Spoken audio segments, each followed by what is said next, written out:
sweet friends, and welcome back to the Quilter's Candy Shop, where you will find sweet treats for the discerning quilter. I'd like to take a moment to wish everyone a happy and holy Christmas. And thank you to all our subscribers. You are so amazing to take the time to watch, like, and comment on our videos. There are so many great quilters, teachers, and content creators out there, and I'm just so grateful that you would spend your time quilting along with us here at the Quilter's Candy Shop. That being said, we are so close to 8,000 subscribers that if you, yes you, would share this video with one of your quilty friends, we could make our goal by the end of the year and start 2025 off with a big bang of new subscribers. Now, let's get to sewing something sweet. I know it's really too late for another Christmas project, but I just couldn't resist Lori Holt's new Hometown Holiday collection. So I have a super fast layer cake quickie quilt that you can whip up while the prime rib is roasting. Today we're going to make my I Like Big Baubles pattern. All you need is a 10-inch stacker of any Christmas or winter collection and 3 yards of background fabric. That's it. Let's start by cutting all the background pieces you will need first, so you can use assembly line sewing to be fast and efficient. When pre-cutting my background pieces, I almost always start by cutting out the largest pieces first, and then working my way down to the smallest pieces. That way I can make the best use of the fabric. The first thing we're going to cut is 8 3.5-inch wide strips width of fabric.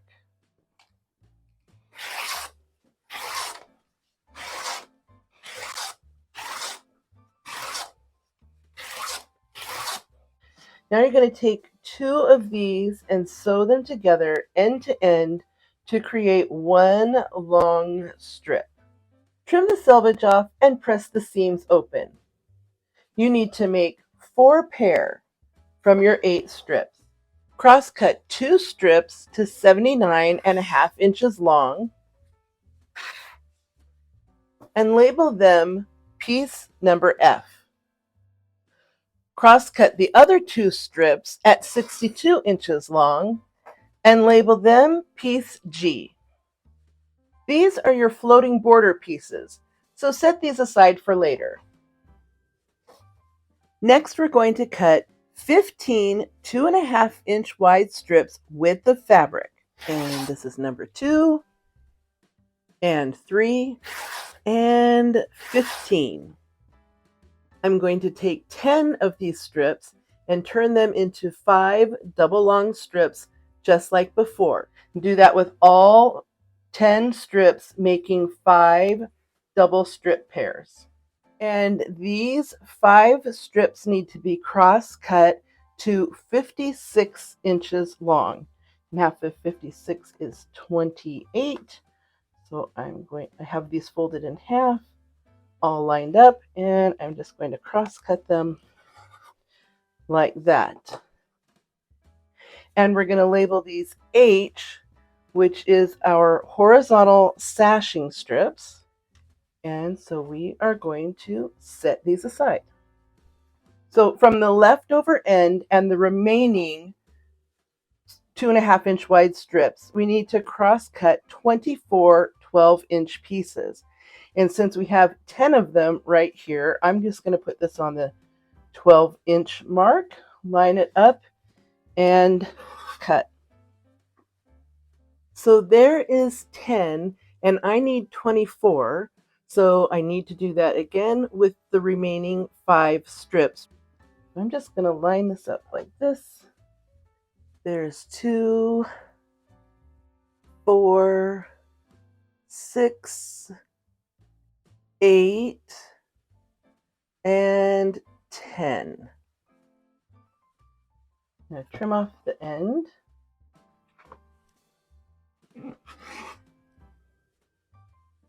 Two ruler method. I'm going to put the 12 inches right down here, and then I can cut on this side.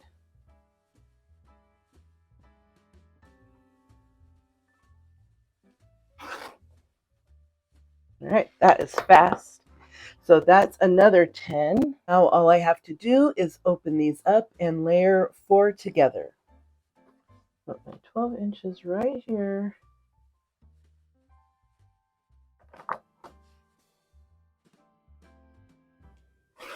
And cut.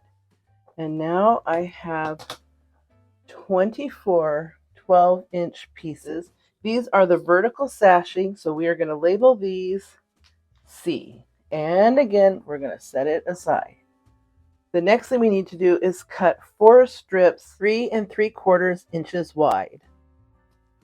Here I have my 4 strips 3 3/4 inches wide width of fabric. We need to cross cut these into 60 3 3/4 inch by 2.5 inch rectangles. Now my strips are folded in half, so I actually have 8 layers here. 4 strips folded in half is 8 layers, and I need 60 pieces, so I'm pretty sure I only have to make like 8 cuts. We'll do the math as we go. So there's 8, 16,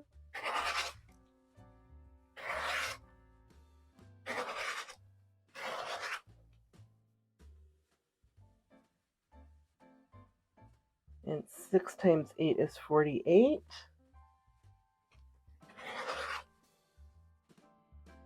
7 times 8 doesn't quite do it. That's 56. And so we just need 4 more for 60. And these pieces are the spacers that go next to our bauble. So these get labeled D. And we'll just put this stack right over here. And lastly, we need 120 2.5 inch squares. The pattern says to cut 8 2.5 inch strips width of fabric to get 120 2.5 inch squares. But I have all of these ends from cutting my largest pieces first, so I'll get as many squares out of this as I can, and then I can determine how many strips I need to cut to get the balance of the pieces. Okay, I was able to get about 82 2.5 inch squares out of all my trimmings and leftovers and extra cuts. So I need another 32-ish pieces, and I can get that out of 2 to 3 strips. So it's 2.5 inch wide. That's a really safe cut. I'm going to go ahead and cut 3 strips. I haven't really done the math, but I'm going to cut 3 2.5 inch strips, and that way I know I'll have enough to get all 120 2.5 inch squares that I need for this project. So there's 2. That's probably all I need, but I'm going to cut a third because I don't want to have to come back to the cutting board later. All right. So now I am going to go ahead and cut these and recount these to get 120, and then I will meet you right back here. And now I have 122.5 inch squares, and those are labeled B. Okay, we've got all the background cut. That's the boring stuff. If you made it this far and you're still with me, you get an extra star today, because now we're down to the really fun thing, and that is breaking open the 10-inch square pack. Let's do it. I absolutely adore Lori Holt's prints. They are so cute and fun and vintage, and everything always works so well together. So that's what we are using for the baubles. Now, you only need 30 baubles, so you can flip through and pull out the 30 pieces that you like for your baubles. And then also, there's a couple of really great grays in here, and I'm going to take those and use those for my holders. I have separated and chosen the pieces I want for my baubles, and I went with all of the tonal gray for my bauble hangers. Once you have the 30 10-inch stackers that you want for your baubles, that is going to be labeled A. Not that you have to do that. It's not like it's going to get confused, but just for good practice, we're going to call that A. I'm going to move those over here. And these bobble pieces, when we get these cut, they'll be E. Whether you are using a coordinate, a quarter yard of a coordinate fabric, or you are using the 10-inch squares, you're actually going to cut them the same way. The best use of the fabric is to cut your strip 3.5 inches wide. So if you have a quarter yard, which is 9 inches, you would cut a 3.5 inch strip with the fabric. If you have a fat quarter, you would cut 3.5 inches by 21. And on the 10-inch squares, you still cut 3.5 inches, and then you're going to make 2 of those cuts like this. Once you get the 3.5 inches, then you're going to cross cut those by 2.5. I'm just going to stack this on top of this. You need 30, obviously, you need 30 2.5 by 3.5 inch rectangles for the bobble hangers. So that's what we're doing right here. So I'll get these cut really quick. By 3.5. So we have 8 and 8 are 16 and 16 are 32, and we only need 30. So we have plenty here for our bobble holders, and that is number E. Now that you've chosen the 30 squares you want for your bobbles, you are going to stitch and flip a 2.5 inch square onto each of the 4 corners of your holiday print. You can chain piece these without taking the time to mark the back of your squares if you use the diagonal seam tape from Cluck Cluck Sew, which of course you can find on our website. If you're not using the seam tape guide, go ahead and mark the back of each square from corner to corner. However you choose to stitch and flip your corner pieces, don't forget to trim the goose poop and press the seam allowances towards the bobble. And here I have all 4 corners of all 30 of my bobbles stitched and flipped. I just love the color combination. It's so sweet. It kind of looks like candy, so I'm really excited about how this is going to turn out. The next thing we need to make is the bobble hanger, and that's going to take your E pieces in the center, that's your hangers, and half of your D pieces on the right and half of your D pieces on the left. You're going to sew these onto each end and press the seam allowances to the inside. And here are all my bobble hangers, and they should measure 10 inches. So of course they are going to go at the top of your bobbles like this. Sew these right sides together with a scan 1/4 inch and press the seam allowance up. I'm going to do that with all my bobbles, and I'll be right back. And look how fast those blocks went together. Now it's time to do a fast layout. Our layout is 5 blocks across and 6 blocks down. So you can just take and randomly put them out, or you can put it together in some sort of pattern, but however you do it, it's going to look great. So I'm going to just put these across here. And I'm just spreading out the colors and the prints until I get something that I like. 2, 3, 4, 5. So there's my 5 blocks across, and you'll do 6 blocks down. Once you get the layout that you like, that's where piece C comes in. This is the vertical sashing strip. You're going to put a vertical sashing strip on the left side of every block, except for the last one on the end. So you'll put sashing strips on 25 of the 30 blocks like this. Sew the vertical sashing strip onto the bobble, and then sew the bobble blocks together to make one row.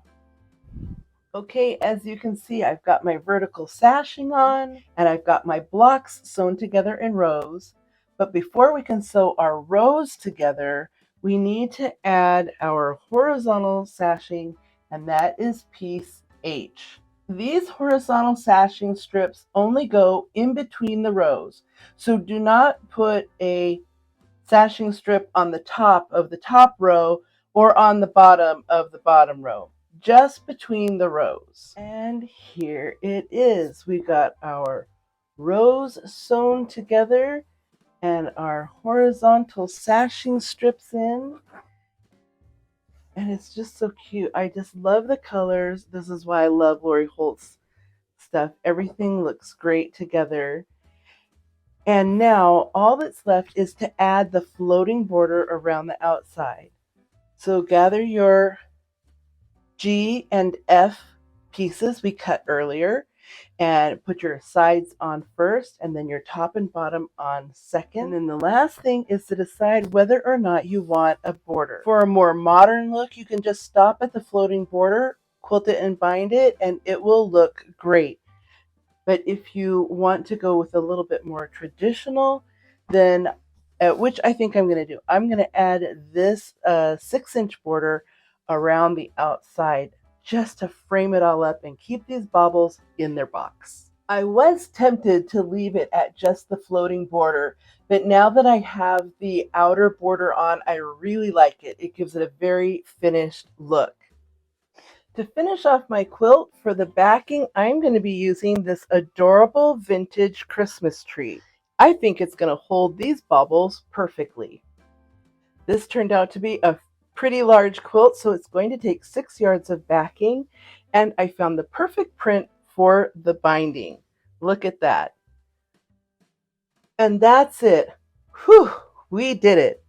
Now, you can save this video as a project for your 2025 Christmas sewing, or you can go ahead and get it done early so you're ready for next year. Or you can do what I'm going to do. I'm going to finish this up today, quilt it, bind it, wrap it up, and send it sometime next week to my sister for a late Merry Christmas. I hope you enjoyed the Big Baubles tutorial. You can find all the supplies you need to make one for yourself in our shop at www.thequilterscandyshop.com. That's SHOPPE shop.com. And by the way, the discount code DIAGONAL for 20% off of diagonal seam tape has been extended to the end of January 2025. In case you need to get your project done lickety-split. Don't forget to like and subscribe so you know the next time we post a speedy project like this one. Now go sew something sweet. Bye!